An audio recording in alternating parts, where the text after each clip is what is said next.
Here's a classic peppy little two-stroke for you, Yamaha, made from 67 to 69.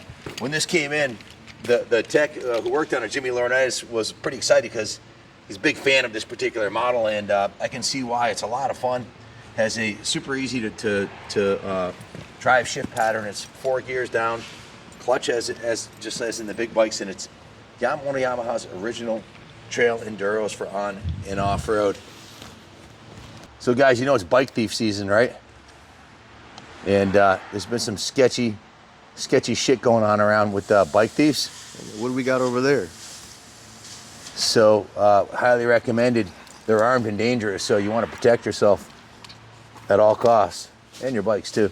So this is a really cool classic original. If you look at this thing, guys, it's a 69, so what's it, like 54 years old? This is the original gold paint that's faded to silver.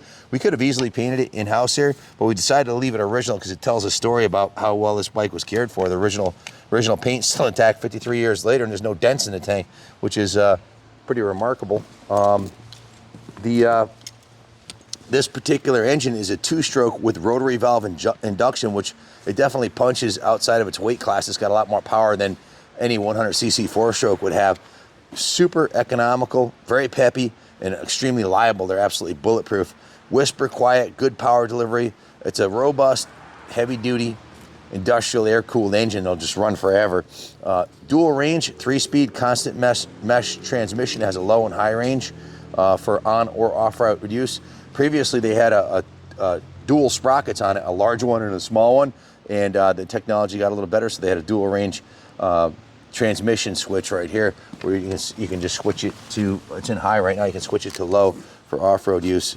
Full-size motorcycle brakes and suspension, very user-friendly, great for around town, around the farm, or camping trips. Classic 60s look and appeal.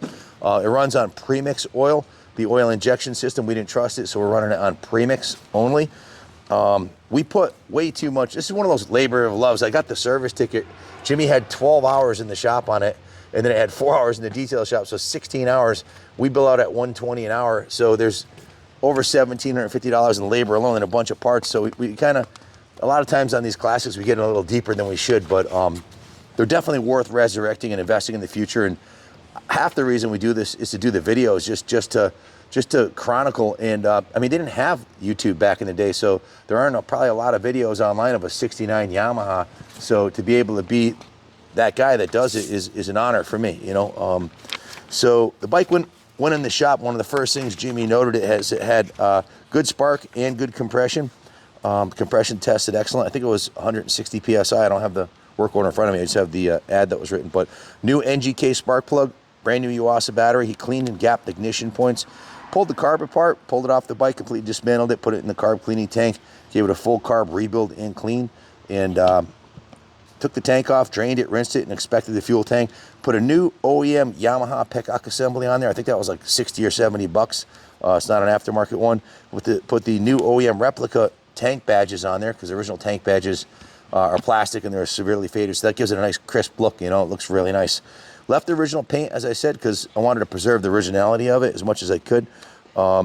New fuel line, new fuel crossover line, fresh VP 94 octane non-ethanol fuel, mixed 32-to-1 with Motul. The air filter and air box were inspected and cleaned. Has new transmission oil, a new RK428 MX Z4 gold chain. It's kind of like one of the things I like to do when a true correct restoration would have the black chain, but hey, I like to have a little fun. I put the gold chain on because it makes something that's kind of fugly and look like it's like a work of art. You know, just makes it pop.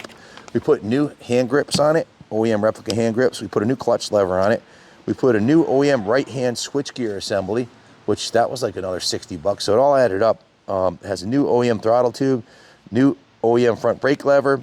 We got to order all these parts too. It's all time consuming. There's in this work order, it doesn't include my time buying the bike, and I ordered all the parts for it. So I had to search online for all the parts. It's very time consuming. I probably have 4 hours labor into this thing easily, between buying it, sourcing all the parts, doing the video, everything else. So and writing the ad. So they power looped all the cables, put a new horn on it because the horn didn't work. new 12-volt horn. Set the tire pressures, gave it a full nut and bolt check over. Then the bike went down to detail shop where John Lee steam cleaned it, polished all the hardware, all the chrome, the wheels, the spokes, touch-up painted the frame, the black part of the frame, and repainted the engine side covers, the Yamaha side cover. We test rode it. Everything works great. The clutch, the transmission, the brakes, it runs strong, and it's fun to ride. So just a cool classic that, like I said, this work order with parts is about $2,000 plus the cost of the bike. So most shops don't work on these classics. It's time consuming, and not everybody wants to pay up. So if you want to buy one out of a barn or out of a private collection like we did and resurrect it yourself, go ahead. But it's time consuming. You know, it's plan on 16, 20 hours labor to go through one top to bottom. Like I said, it has the injection deleted. It's not working right now, and we're pre-mixing it. The other issue that Jimmy wanted to note is the engine cover right here has it's an aluminum cover. It's probably a $30 cover. It has a sealant tape on there because I think there was a crack in it or something. But I'll note that in the eBay ad because I'll have to ask Jimmy, but he showed me mention that. It's just that little aluminum cover. So if you have any questions about it, give us a call, 860-454-7024. Really cool looking Yamaha Trailmaster, 1969. So 54, coming up on 55 years old. A true antique, and it's a two-stroke Yamaha. They're notorious for running forever. They're near and dear to my heart. So thanks for watching. God bless America, and God bless Yamaha.